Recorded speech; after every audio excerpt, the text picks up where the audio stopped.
तो ठीक है, आज अपना लेक्चर अपन स्टार्ट करते हैं। अगला चैप्टर कौन सा होगा? अगला चैप्टर वेरी करेगा बच्चों, अलग अलग बैचेस का अलग अलग होगा। अगले हफ्ते से स्टार्ट हो जाएगा। कुछ लोगों का गैसियस स्टेट होगा, कुछ लोगों का रिडॉक्स होगा। चलो,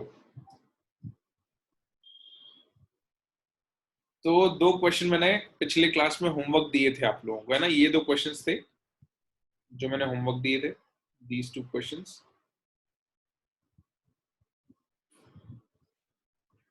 राइट। बिल्कुल शे, बिल्कुल।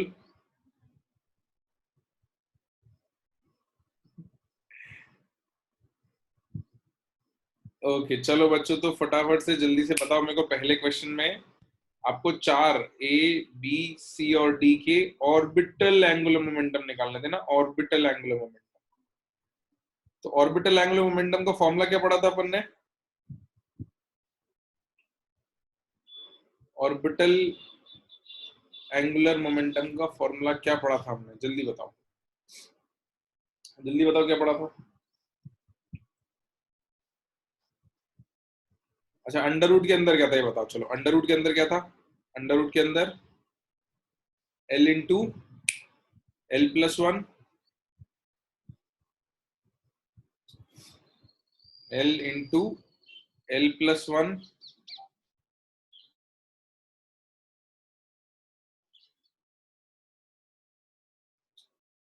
और इंटू एच अपॉन 2 पाई। यही था फॉर्मूला अपना। बिल्कुल बिल्कुल। तो बस अब इसको लगा देते हैं। अब इसमें देखो, ऑप्शन ए जो है अपना, ए इज 4s। तो इसमें 4s में अपने को सिर्फ s से मतलब है, 4 से कोई मतलब नहीं है। ऑर्बिटल एंगुलर मोमेंटम सिर्फ सबशेल पे डिपेंड करेगा, शेल पे डिपेंड करेगा ही नहीं बच्चों। तो s के लिए l की वैल्यू क्या होती है? 0। देयरफॉर मोमेंटम क्या आएगा? 0। कैपिटल की वैल्यू 0 आएगी। अब a s है और ये जो अपना c था ये भी s है। देखो, this is 4s, this is 2s। तो 2s के लिए भी वैल्यू 0 आएगी, हाँ या ना? बिल्कुल। तो 2s के लिए भी l 0 है। सॉरी, दिस वाज c, है ना, b नहीं था, ये c था, तो इसको करेक्ट कर देते हैं अपन। This was c। इसके लिए भी कैपिटल L की वैल्यू 0। तो a और c के लिए, दोनों के लिए 0 है, इसको याद रखना। ऑर्बिटल एंगुलर मोमेंटम सिर्फ सबशेल पर डिपेंड करेगा, शेल बदलने से उस पर कोई फर्क नहीं पड़ता है। शेल नंबर चेंज करने से ऑर्बिटल एंगुलर मोमेंटम को कोई फर्क नहीं पड़ेगा।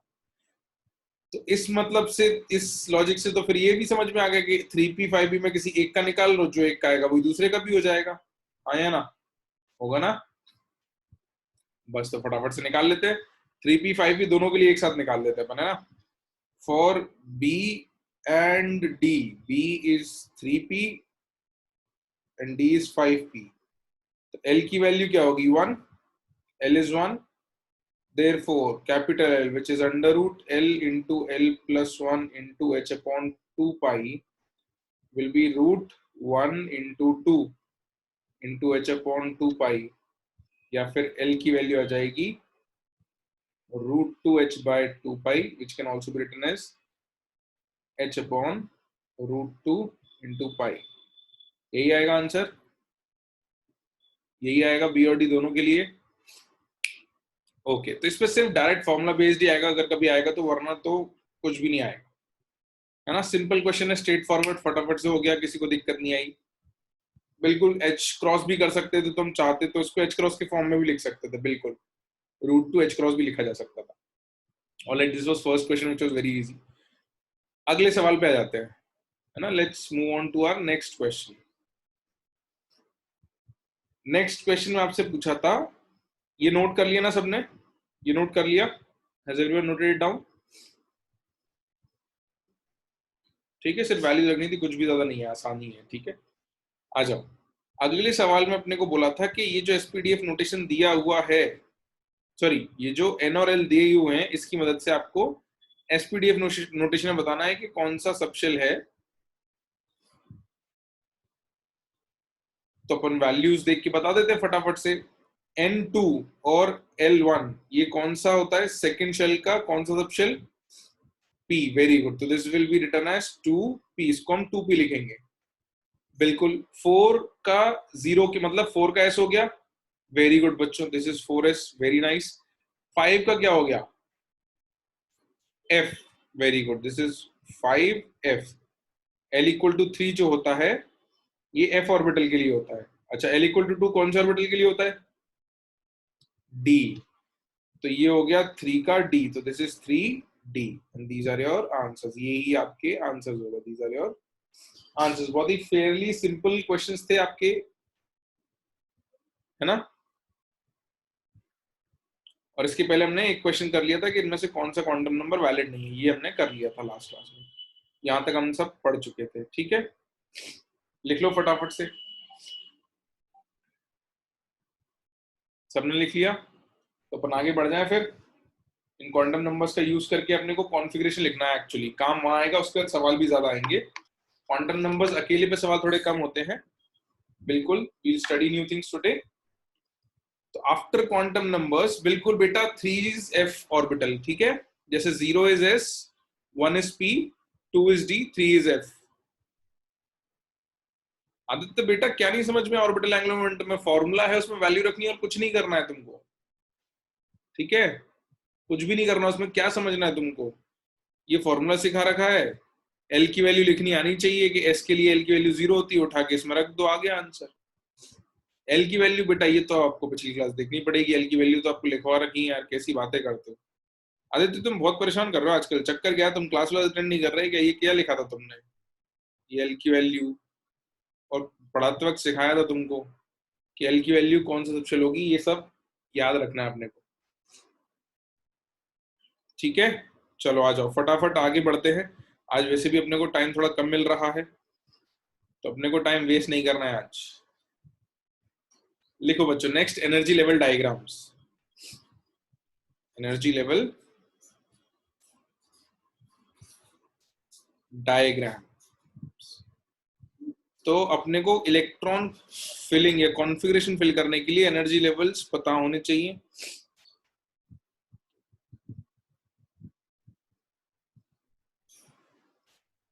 ठीक है? बेटा क्लास अपनी 6 बजे तक है। लिखो लिखो लिखो लिखो एनर्जी लेवल डायग्राम। अभी तुम काम की बात सुनो। सबसे पहले सिंगल इलेक्ट्रॉन स्पीशीज में देखते हैं, सिंगल इलेक्ट्रॉन स्पीशीज में कैसे होगा। सिंगल इलेक्ट्रॉन स्पीशीज, तो जो अपन ने बोर के मॉडल में पढ़ी थी, याद है? Hydrogen, helium plus, lithium 2 plus, इनको सिंगल इलेक्ट्रॉन स्पीशीज कहते हैं। इनमें एनर्जी लेवल्स कैसे चलते हैं? ऑर्बिटल्स या सबशेल्स के। तो उसमें लिखो the energy of a subshell depends upon the energy of a subshell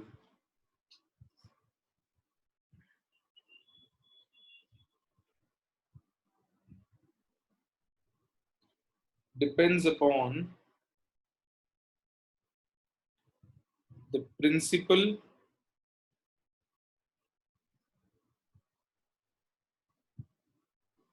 quantum number. Single electron species में किसी भी सबशेल की एनर्जी जो है वो सिर्फ और सिर्फ प्रिंसिपल क्वांटम नंबर पर ही डिपेंड करती है।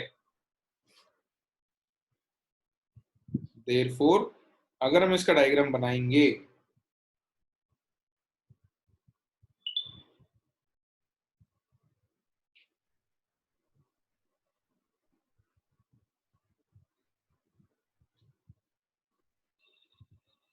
अगर हम इसका डायग्राम बनाएंगे तो पहले शेल में कितने सबशेल होते हैं बच्चों? क्वांटम मैकेनिकल मॉडल में पहले सबशेल में कितने होते हैं? एक, सिर्फ 1s होता है ना, ओनली 1s सबशेल। तो वो तो इस लेवल पे हो गया, ठीक है, इसमें तो कोई दिक्कत नहीं है अपने को। सेकंड शेल पे जब हम आते हैं तो उसमें कितने सबशेल होते हैं? सेकंड शेल में कितने सबशेल थे? सबशेल, ऑर्बिटल नहीं बोल रहा हूं, सबशेल कितने थे? दो, एस और पी। 2s 2p थे, याद है? 2s और 2p थे, बिल्कुल। तो यहां आएंगे 2s और 2p। अच्छा, थर्ड में कितने थे? थर्ड शेल में कितने थे? 3 है ना, लिखवाया भी था शुरू में, याद है कि number of subshells is equal to shell number आता है, लिखवाया था, याद है? बिल्कुल। तो यहाँ क्या क्या आएगा, 3s 3p और 3d। कहने का मतलब ये हो गया कि सिंगल इलेक्ट्रॉन स्पीशीज जो है, सिंगल इलेक्ट्रॉन स्पीशीज जो है उसमें आपके जितने भी सब शेल होंगे सब के सब एक शेल के अंदर जो है वो एक ही लेवल पे लाई करेंगे, मतलब 2s और 2p बराबर एनर्जी पर है, 3s 3p 3d बराबर एनर्जी पर है। फोर्थ लेवल अगर आ गया है ना, फोर्थ लेवल अगर हुआ 4s 4p 4d 4f, तो ये चारों एक लेवल पे होंगे या नहीं होंगे, बराबर एनर्जी के होंगे या नहीं होंगे सिंगल इलेक्ट्रॉन स्पीशीज में? बिल्कुल होंगे। तो जो लोग बीच में चैट में ये लिख रहे हैं कि समझ में नहीं आया, वो पहले बात तो पूरी सुन लो, मेरी बात खत्म नहीं हुई, आप बीच बात में बोल रहे हो कि समझ में नहीं आया, कैसे होगा, है ना? नहीं, गैप सेम नहीं है, गैप बिल्कुल सेम नहीं है, ये नहीं कहा हमने गैप सेम, ठीक है? गैप्स तो अलग अलग है, हाइड्रोजन में निकाले थे ना हमने गैप्स, याद है? तो वो गैप्स की बात नहीं कर रहे। एक और चीज बच्चों, बोर के मॉडल में हमने एनर्जी लेवल्स निकाले थे, वैल्यू निकाली थी, क्वांटम मैकेनिकल मॉडल में हम एनर्जी नहीं निकाल पाएंगे, we will never be able to calculate quantum mechanical model में एनर्जी एट दिस लेवल, ठीक है? आपको एनर्जी कैलकुलेशन पे सवाल नहीं आएंगे, आपको सिर्फ इस पे सवाल आएगा कि एनर्जी लेवल्स कैसे हैं,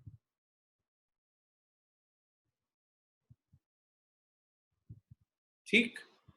तो पॉइंट अभी इतना बस याद रखना है कि सिंगल इलेक्ट्रॉन में जितने भी सब शेल होते हैं एक शेल के अंदर, वो सब बराबर लेवल एनर्जी पे होता है, 2s 2p की एनर्जी बराबर होगी, 3s 3p 3d की होगी। अगर इसके आगे 4 बना दो n इक्वल टू 4, तो 4s 4p 4d और 4f, ये चारों एक ही एनर्जी पर रहेंगे। यहां तक समझ में आ गया सबको? बिल्कुल। तो सिंगल इलेक्ट्रॉन स्पीशीज में काम आसान है, मल्टीपल इलेक्ट्रॉन स्पीशीज में क्या करेंगे, उसका एनर्जी लेवल तो तुमने अभी तक बनाया ही नहीं है, हाइड्रोजन में बनाया ही नहीं था। तो ये था नंबर 1 सिंगल इलेक्ट्रॉन स्पीशीज, इसमें लिखो second multiple electron species, multiple electron species कि अगर एक से ज्यादा इलेक्ट्रॉन हुए तो फिर एनर्जी लेवल्स में क्या हो जाएगा वो देखते हैं।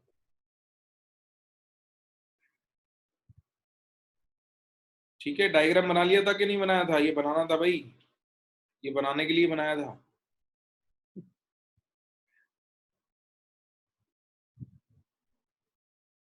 हाँ, मतलब ज्यादातर ने तो बना लिया था, एक आदमी नहीं बनाया। वॉइस इज लैगिंग, होना तो नहीं चाहिए।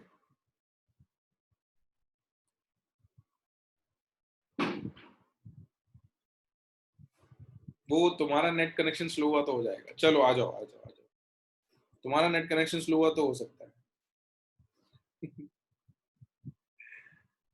ठीक है ठीक है ठीक है, चलो चलो इधर देखो, इधर जल्दी जल्दी जल्दी जल्दी, इधर इधर इधर मल्टी इलेक्ट्रॉन स्पीशीज की बात कर रहे थे और जल्दी नहीं कर रहे हैं।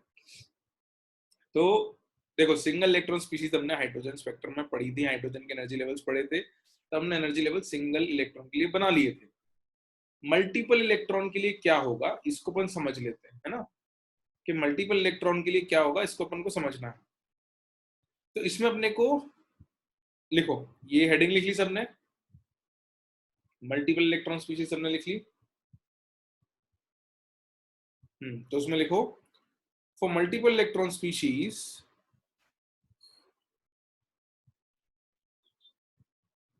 for multiple electron species we can write the order of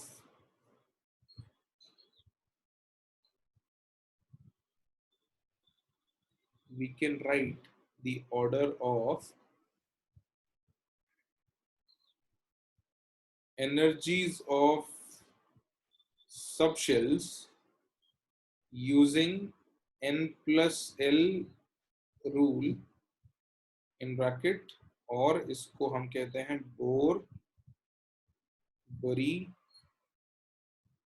rule भी कहते हैं, n plus l रूल या बोर बरी रूल।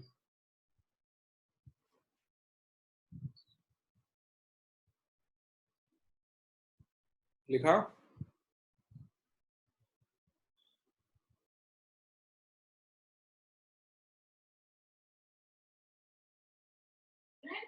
ठीक है।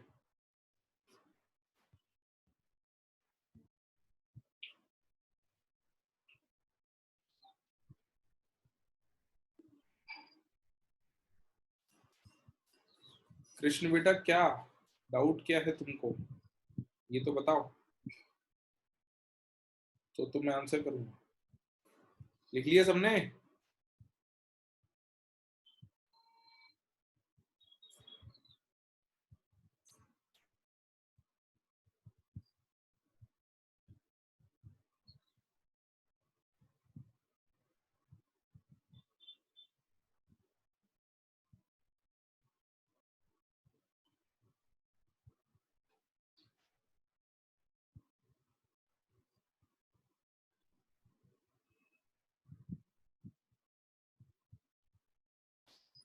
अभी लिखा या नहीं लिखा?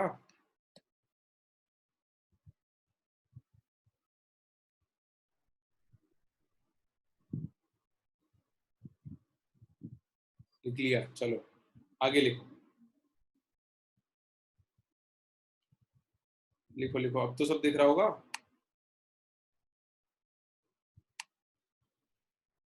ना तुम लोगों की। सेटिंग्स इंप्रूव कर दी मैंने, चलो चलो चलो चलो। ओके, अब तो सब क्लियरली दिखना चाहिए, स्क्रीन और वीडियो और साउंड। चलो, बोरी रूल नहीं है। बी यू आर वाई है भाई, बी यू आर वाई है, दिस इज बी यू, बरी। तो रूल क्या है ये समझ लेते हैं। बरी दूसरे व्यक्ति का नाम था। लिखो, मैं बता रहा हूँ इसका रूल क्या है। तो what is N plus L rule? इसमें लिखो, according to N plus L rule, according to n plus l rule, the subshell with higher value of n plus l will be at higher energy. According to n plus l rule, the subshell with higher value of n plus l will be at higher energy. ये तो rule है, इसको apply कैसे करते हैं वो हम देख लेते हैं।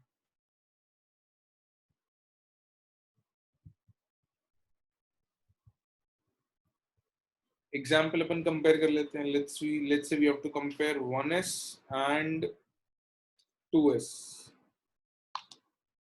1s और 2s को कंपेयर करना है, तो इसमें n लिखते हैं, l लिखते हैं और n प्लस l लिखते हैं। और भी कुछ कुछ केसेस में कर देता हूँ। एक तो ये हो गया, दूसरा अपन लिख देते हैं लेट्स से 3p और 4s, या चलो 3p और 4p कर देता हूँ पहले, फिर और आगे आता हूँ। 3p 4p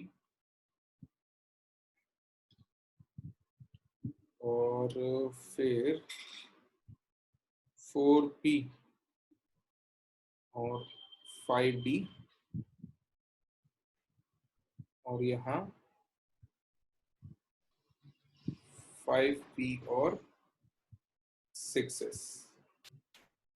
ये चार आपको केसेस में n प्लस l निकालना है। तो लिख लिया क्या?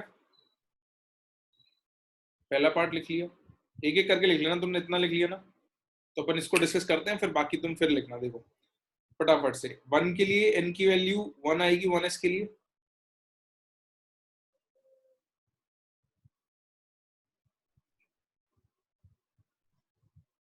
ठीक है, 2s के लिए n की वैल्यू क्या आएगी, जल्दी बताओ। 2s के लिए n की वैल्यू क्या आएगी? 2। ठीक है, 1s के लिए l की वैल्यू, 1s के लिए l की वैल्यू 0।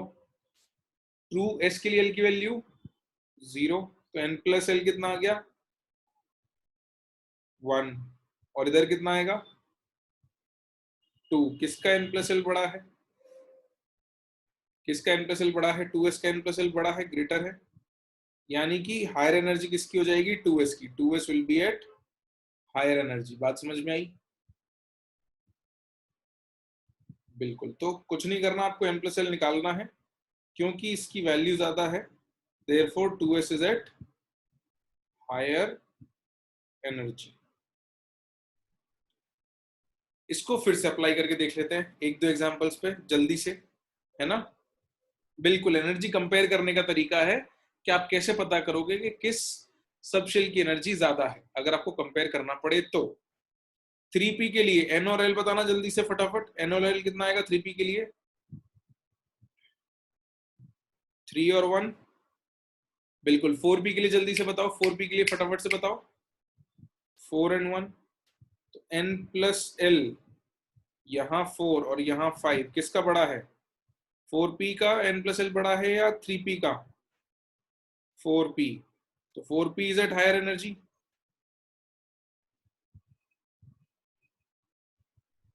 है ना।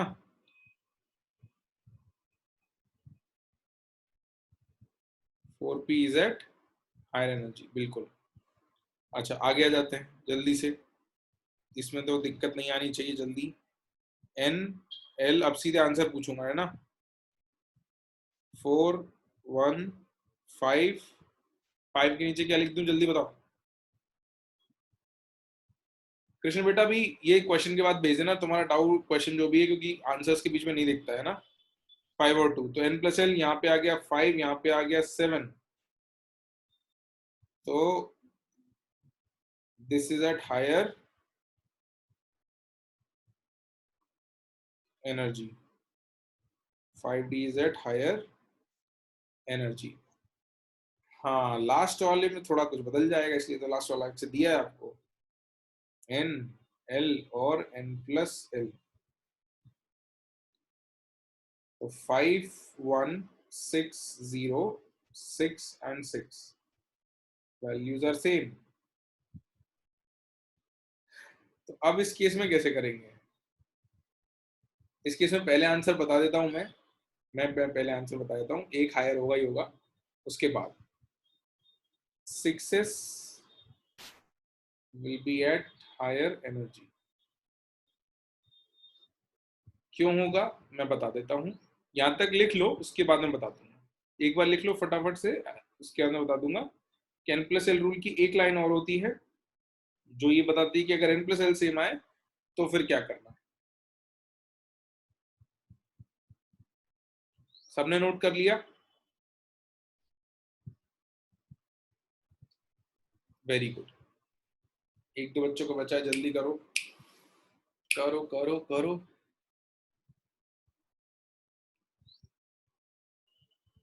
कर लो, नोट कर लो, तब तक मैं इसके नीचे क्या लिखना है वो भी नोट डाउन करवा देता हूं आपको। ऐसा नोट करके लिख लेना नीचे क्या लिखना है आपको, कि if n plus L values are same for two subshells, if n plus l values are same for two subshells, then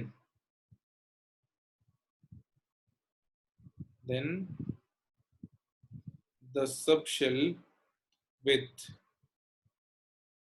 higher value of n will be at higher energy।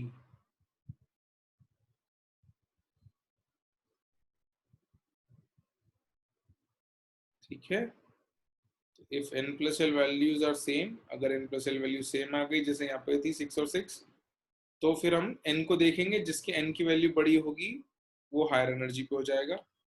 इसमें हम सर्कल इसको कर देंगे 6 को, क्योंकि ये दोनों equal हैं, because these two are equal, इसलिए हम n को देखेंगे, n is at higher energy, n is greater, therefore 6s is at higher energy, ऐसा। ठीक है अमन बेटा, वो सिर्फ सिंगल इलेक्ट्रॉन स्पीशीज के लिए है।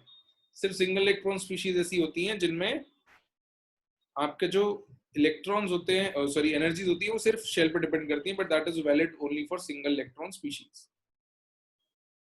ठीक है, only for single electron species. Multiple में n प्लस एल पे डिपेंड करेगा, अगर n प्लस एल सेम आता है तो फिर n से डिसाइड करते हैं।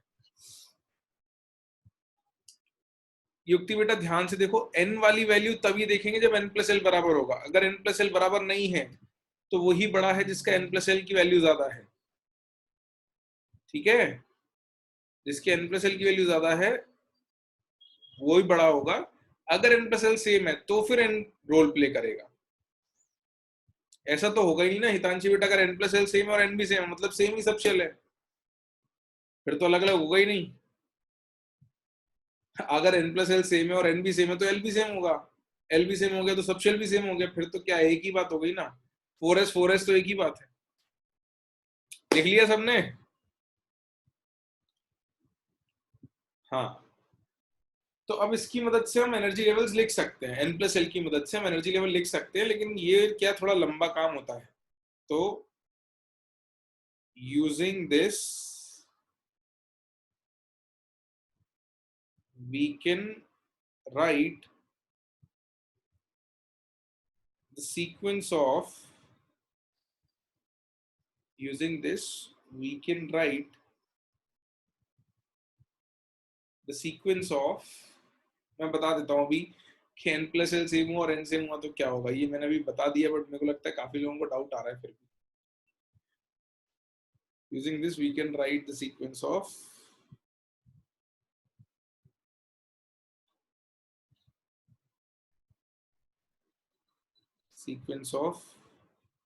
subshells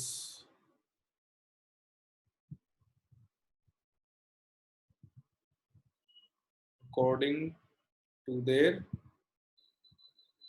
energies। तो सबसे कम एनर्जी 1s की, फिर 2s 2p 3s 3p 4s 3d 4p 5s 4d is less than 5s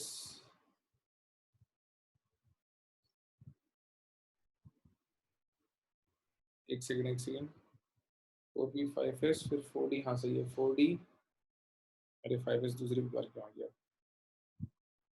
4d के बाद 5p 6s 4f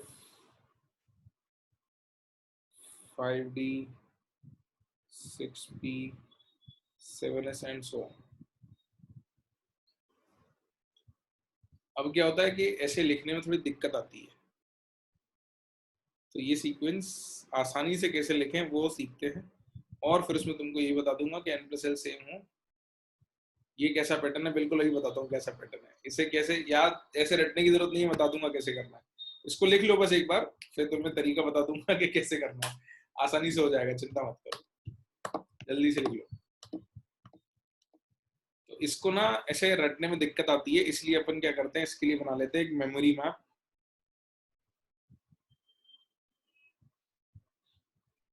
जो अपने को इसको याद रखने में हेल्प करे। बिल्कुल, वो मेमोरी मैप कैसे बनेगा देखो, 1s पहले शेल में 1s होता है, दूसरे शेल में 2s होता है और 2p होता है, राइट। फिर तीसरे शेल में, नहीं नहीं नहीं रोज रोज नहीं देखना पड़ेगा, बस एक बार समझ लो फिर हो जाएगा, 3s 3p और 3d। ठीक है, फिर 4 में 4s 4p 4d 4f, ना दिखने में भी थोड़ा अच्छा दिखेगा, सुंदर सा एक एक स्टेप बढ़ता जाएगा। फिर 5s 5p 5d 5f और 5g, 6s 6p 6d 6f, आगे भी होंगे हमको जरूरत नहीं है उसकी अभी। फिर 7s 7p 7d and so on, 8s, 8p and so on, चलता जाएगा। हर स्टेप पे एक एक बढ़ता जाएगा, हमको जनरली 7p से आगे जाने की जरूरत नहीं पड़ेगी। अब इस तरीके से डायग्राम बना के आपको कैसे समझ में आएगा, देखो 1 सेकंड रुक जाओ, उसके बाद बनाने के टाइम में दे दूंगा, सुन लो फटाफट, सुन लो, देख लो एक बार स्क्रीन पे ध्यान से कैसे बनाना है। उसके बाद आपको मैं टाइम दे दूंगा ड्रॉ करने का, आराम से ड्रॉ कर लेना, देयर इज नो हरी। सुन लो, तो पहले तो क्या करना है अपने को, देखो शेल नंबर 1 में एक सब शेल, 2 में 2, 3 में 3, ऐसे 6 में 6 आएंगे, 7 में 7 और 8 में 8। तो ऐसे अपने को सीक्वेंस वाइज लिखने हैं। लिखने के बाद अपने को अगर ऑर्डर चाहिए एनर्जी लेवल का, तो अपन ऐसे बना के डायगोनल एरोज बनाएंगे, जैसे ये 1s,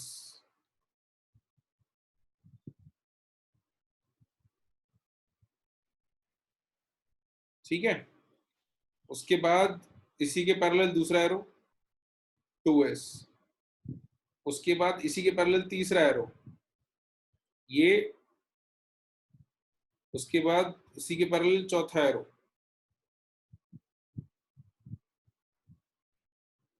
फिर उसके पैरेलल एक और arrow. We'll keep drawing parallel arrows.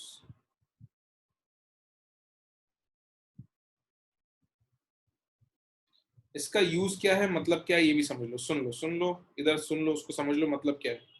सबसे पहले 1s आया, फिर ये एरो खत्म होकर अगले एरो पे गए, 2s आया, फिर एरो खत्म होकर अगले एरो पे गए, 2p 3s आया, फिर एरो खत्म होकर अगले एरो पे गए, 3p 4s आया, फिर 3d 4p 5s, फिर 4d 5p 6s, फिर 4f 5d 6p 7s, फिर 5f 6d 7p 8s, ऐसे चलता जाएगा। तो आपको सीक्वेंस मिल जाएगा। इसको आप n+l रूल से, इसको आप n+l रूल से वेरीफाई कर सकते हो, ठीक है।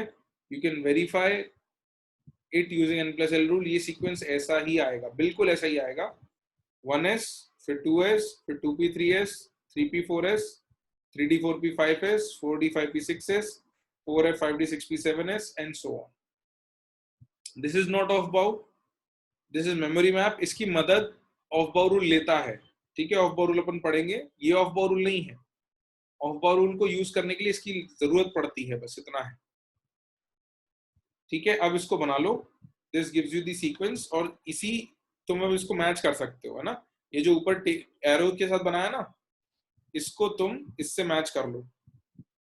1s 2s 2p, 1s 2s 2p, फिर 3s, फिर 3p, फिर 4s, फिर 3d, 3s 3p 4s 3d, फिर 3d के बाद 4p, फिर 5s, फिर 4d, फिर 5p, उसके बाद 6s, 4f। ये सीक्वेंस ऐसे ही चलता जाएगा, और कॉन्फ़िगरेशन इसी की मदद से लिखेंगे, बिल्कुल बिल्कुल। मैं भी इसी का यूज करता हूँ बच्चों। देखो होगा क्या कि यहाँ तक तो आपको वैसे ही याद हो जाएगा, 1s 2s 2p 3s 3p 3s 4s 3d 4p 5s 4d तक तो मतलब वैसे ही याद हो जाता है, और ये जनरली आपको यूज भी इतना ही ज्यादा आएगा।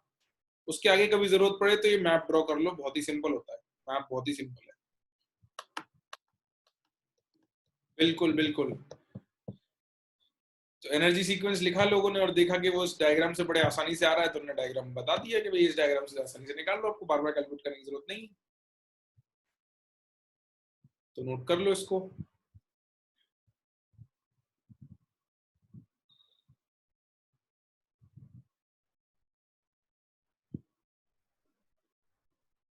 अक्षर डॉट डॉट डॉट वाला पाथ देख लो, बनाना हो तो बना लो, वरना ठीक है, मतलब इतना ड्रॉ कर लो, मतलब पीरियडिक टेबल में 7p से आगे जाने की जरूरत पड़ेगी नहीं तुमको। अभी तक जितने नोन एलिमेंट्स है उसमें 7p से ऊपर कोई भी नहीं गया, तो आगे जाके होगा तो देखेंगे। एक्सटेंड तो जितना भी करना चाहो कर लो, 9 10 11, कभी हाइपोथेटिकल पूछा जाए तो कर लो।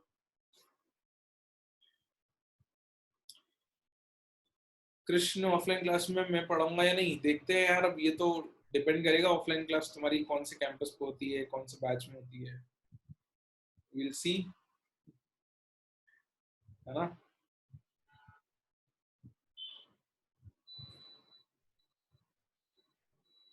चलो ओके, लिख लिया सबने। अर्पित बेटा वो तो हो जाएगा मोस्टली जहां तक मेरे को लग रहा है। हाँ अब देखो इसका यूज क्या करना है, हमने क्यों बनाया है, क्योंकि इलेक्ट्रॉन फिलिंग के लिए हमको एनर्जी सीक्वेंस चाहिए। तो एनर्जी सीक्वेंस चाहिए तो इलेक्ट्रॉन फिलिंग के लिए, इसलिए पहले एनर्जी सीक्वेंस लिखा है, अब अपन इसको इलेक्ट्रॉन फिलिंग में यूज करेंगे।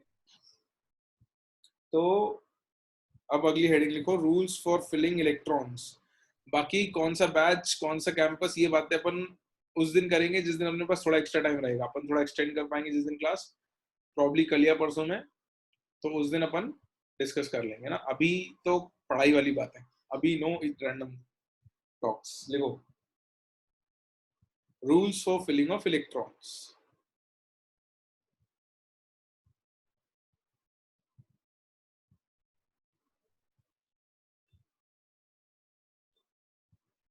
एटम के अंदर इलेक्ट्रॉन भरते कैसे हैं, जैसे उस दिन मैंने नियॉन के अंदर फिल कर दिए थे, तुम लोग कह रहे थे सर सर सर ये कैसे हुआ कैसे हुआ कैसे हुआ।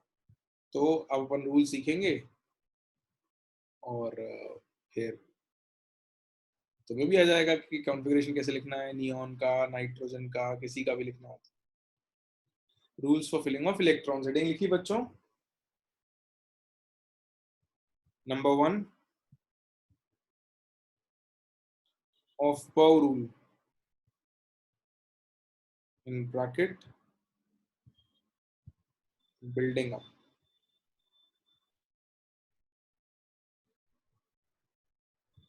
ऑफ पाउ रूल इन ब्रैकेट बिल्डिंग। हाँ थोड़ा बहुत हो सकता है आपने 10 में सीखा हो, बट डिटेल्ड इतना नहीं शायद पढ़ा होगा। इस पे क्वेश्चंस काफी इजी बट काफी अच्छे बन जाते हैं, तो अपन देखेंगे। तो उसमें लिखो,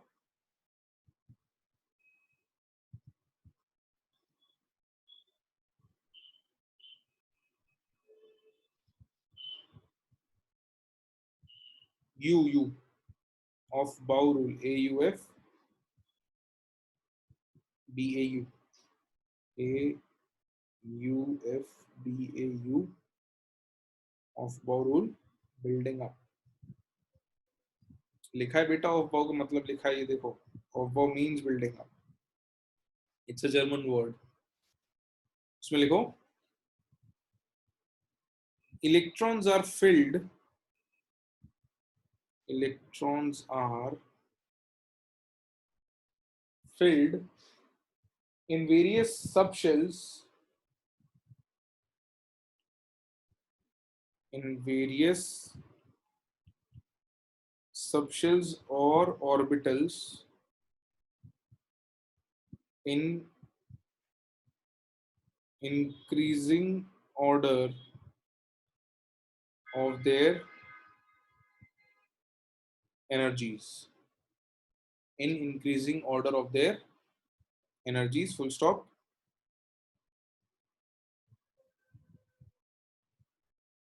Only when electrons are, yeah, only when electrons are completely filled at a lower energy level, only when electrons are completely filled at a lower energy level, they can be filled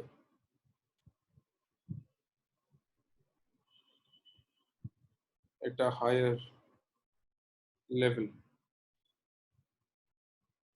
मतलब क्या हो गया इस बात का कि only when electrons are completely filled at a lower energy level they can be filled at a higher level, यानी कि नीचे वाले लेवल पे इलेक्ट्रॉन्स अगर भर दिए हैं जितने पॉसिबल है तभी आप ऊपर जा सकते हो, वरना आपको पहले नीचे ही इलेक्ट्रॉन रखने पड़ेंगे। दिस इज व्हाट ऑफ बाउ रूल सेज, राइट, जो आप पहले भी करते थे। याद है आपको, आपने जब बोर के एटम में किया था तब भी लगभग इस रूल को फॉलो किया था। शेल नंबर 1 पूरा होगा तब शेल नंबर 2 पे जाएंगे, शेल नंबर 2 पूरा होगा तब शेल नंबर 3 पे जाएंगे। तो लेवल्स नीचे पूरे होंगे तभी ऊपर बढ़ेंगे, ऐसा नहीं कि नीचे को खाली छोड़ के ऊपर बढ़ दिया, ये नहीं करेंगे। दिस इज व्हाट ऑफ बाउ रूल सेज, राइट। ठीक है, लिख लिया सबने? फिर तो कोई नहीं कहेगा मुझे कि sir scroll up scroll down. नहीं तो आधे 12 तो यही करते रहते हैं, scroll up scroll down sir, scroll up scroll down. चलो लिख लिया ना, ठीक है। हाँ एक्साइटेड स्टेट में हो जाएगा, नॉर्मल कॉन्फ़िगरेशन में नहीं होगा। Second rule is known as Hund's rule. अब इसका मतलब मत पूछना है ना, ये नाम है, नहीं तो पता चला सर इसका मतलब बता दो। Hund's rule,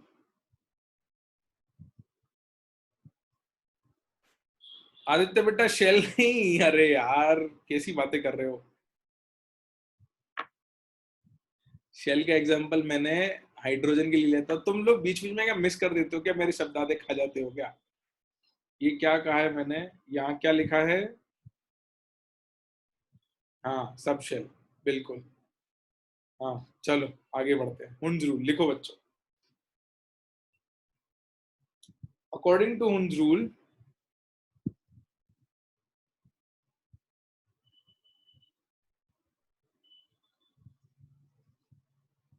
according to Hund's rule, coma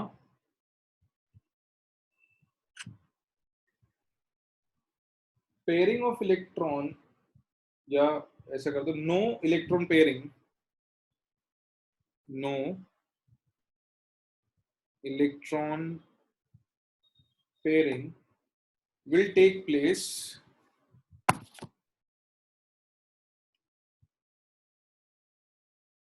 no electron pairing will take place in a subshell,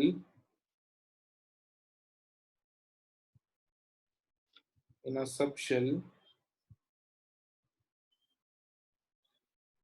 until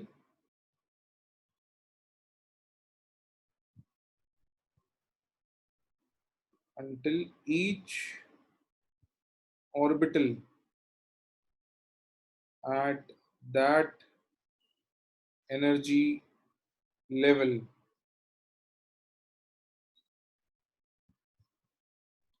until each orbital at that energy level is occupied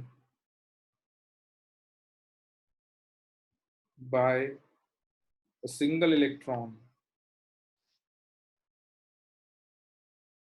by a single electron with parallel spin, with parallel spin। इसका मतलब मान लो मेरे को 2p में 3 electron भरने हैं, 2p3 है, तो मैं किस किस तरीके से फिल कर सकता हूं ये मुझे चेक करना है ना। तो 2p में 3, 1, 2 और 3, या फिर 1, 2 और 3, या फिर 1, 2 और 3। हुन्स रूल के हिसाब से इनमें से कौन कौन सा केस सही हो सकता है और कौन कौन सा नहीं हो सकता है। चलो एक केस और बनाता हूं तुम्हारे लिए, फोर्थ केस भी बना देता हूं।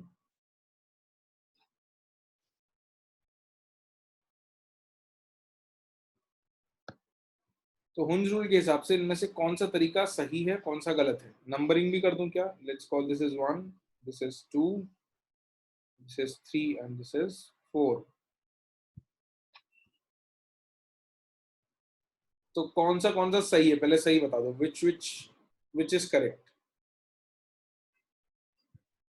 फर्स्ट सही है, 1 2 3 सही है, 2 3 4 सही है। अच्छा अब एक सेकंड रुक जाओ, सब लोग रिप्लाई भेजना, रुक जाओ रुक जाओ रुक जाओ रुक जाओ रुक जाओ, सारे सही हैं, कैसी बातें कर रहे हैं सब लोग, रुक जाओ रुक जाओ। इधर इधर इधर इधर इधर देखो देखो देखो देखो, क्या कह रहा है उन जरूर, कह क्या रहा है कि सेम एनर्जी लेवल पर जो ऑर्बिटल्स हैं सब में एक इलेक्ट्रॉन नहीं आ जाएगा तब तक पेयरिंग नहीं होगी, यही कह रहा है ना। No electron pairing will take place in a subshell until each orbital at that energy level is occupied by a single electron with parallel spin. जब तक उस एनर्जी लेवल के सारे ऑर्बिटल में कम से कम एक इलेक्ट्रॉन नहीं हो जाता तब तक किसी की भी इलेक्ट्रॉन पेयरिंग नहीं होगी। और एक एक इलेक्ट्रॉन भी किस टाइप का होना चाहिए, किस टाइप का होना चाहिए, पैरेलल स्पिन। अबे अभी भी फर्स्ट राइट कैसे बोल सकते हो, ये पेयरिंग हो गई, ये खाली पड़ा है, ये कैसे हो गया, ये तो हुंजरुल गलत कह रहा है ना। हुंजरुल कह रहा है पेयरिंग तब तक नहीं हो सकती जब तक सब में एक एक नहीं आ जाए, ये खाली है, ये पेयरिंग हो गई है, तो ये गलत हुआ कि नहीं हुआ। तो हुंजरुल के according this is wrong, this is not possible. जब तक सब में एक एक नहीं आएगा तब तक पेयरिंग होगी ही नहीं। ठीक है। अच्छा, ये सेकंड वाले में कोई दिक्कत है क्या, सेकंड वाले में कोई दिक्कत है क्या, सब में एक एक ही आया है, पेयरिंग नहीं हुई है और सब पैरेलल स्पिन है, तो दिस इज करेक्ट। थर्ड में कोई दिक्कत है, नहीं है। फोर्थ में दिक्कत है, फोर्थ में दिक्कत है, ये उल्टा है, this is not parallel spin, तो ये भी सही नहीं है। तो 2p3 को या तो हम ऐसे ड्रॉ कर सकते हैं सेकंड की तरह, या ऐसे ड्रॉ कर सकते हैं, ये गलत है और ये भी गलत है। और एक एग्जांपल लेते हैं ना, इसको जल्दी से लिख लो ये वाले को, और एक एग्जांपल लेते हैं हम लोग। Let's take one more example, एक एग्जांपल में सब कुछ क्लियर नहीं होगा अपने को, है ना। अब मान लो 2p4 हुआ और इसके आपको केसेस दे दिए हैं 1 2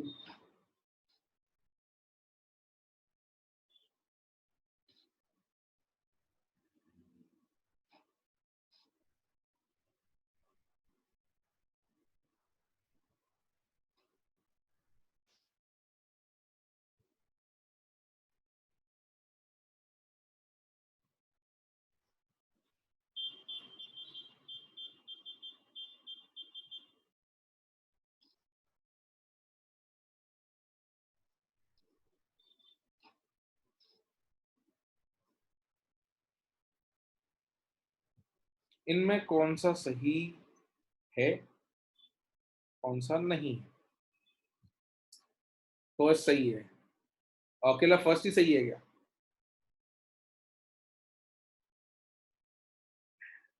यस। अच्छा, ये कहीं कहा था क्या उसने कि पहले ऑर्बिटल में ही पेयरिंग होनी चाहिए, उसने कहा था पेयरिंग नहीं हो सकती जब मैं सब में एक ना हो, उसके बाद पेयरिंग पहले में होगी, ये तो कहीं नहीं कहा ना उसने। तीनों बराबर एनर्जी लेवल पे तो पहला कौन सा है कैसे डिसाइड करोगे, ये तो डिसाइड ही नहीं कर सकते ना कि पहला कौन सा, दूसरा कौन सा, तीसरा कौन सा। तीनों बराबर एनर्जी लेवल पे मतलब तीनों बराबर है, तो पहला भी सही है, तीसरा भी सही है, चौथा भी सही है। P4 में तुम पेयरिंग किसी में भी कराओ, पेयरिंग तीनों क्योंकि बराबर एनर्जी पे, तीनों में से किसी में भी हो सकती है, इसमें पहला दूसरा तीसरा कोई नहीं है। सेकंड गलत है क्योंकि इसमें पेयरिंग हो गई है, खाली पड़ा है फिर भी पेयरिंग हो गई है ना। लॉजिक समझ में आ गया, फटाफट जल्दी बताओ। 2p4 का मीनिंग क्या है, मोहित कैसी बातें कर रहे हो यार। सेकंड शेल के पी सब शेल में 4 इलेक्ट्रॉन रखे हैं, ये 2p4 का मतलब है। चलो डी वाला तुम ही बताओगे मेरे को, मैं फटाफट से डी के कुछ केसेस बता रहा हूं। ओके, फिर अपन लास्ट रूल पे आ जाएंगे, या फिर देखते हैं आज अपने पास टाइम नहीं बचा तो लास्ट रूल अगली क्लास में करना पड़ेगा।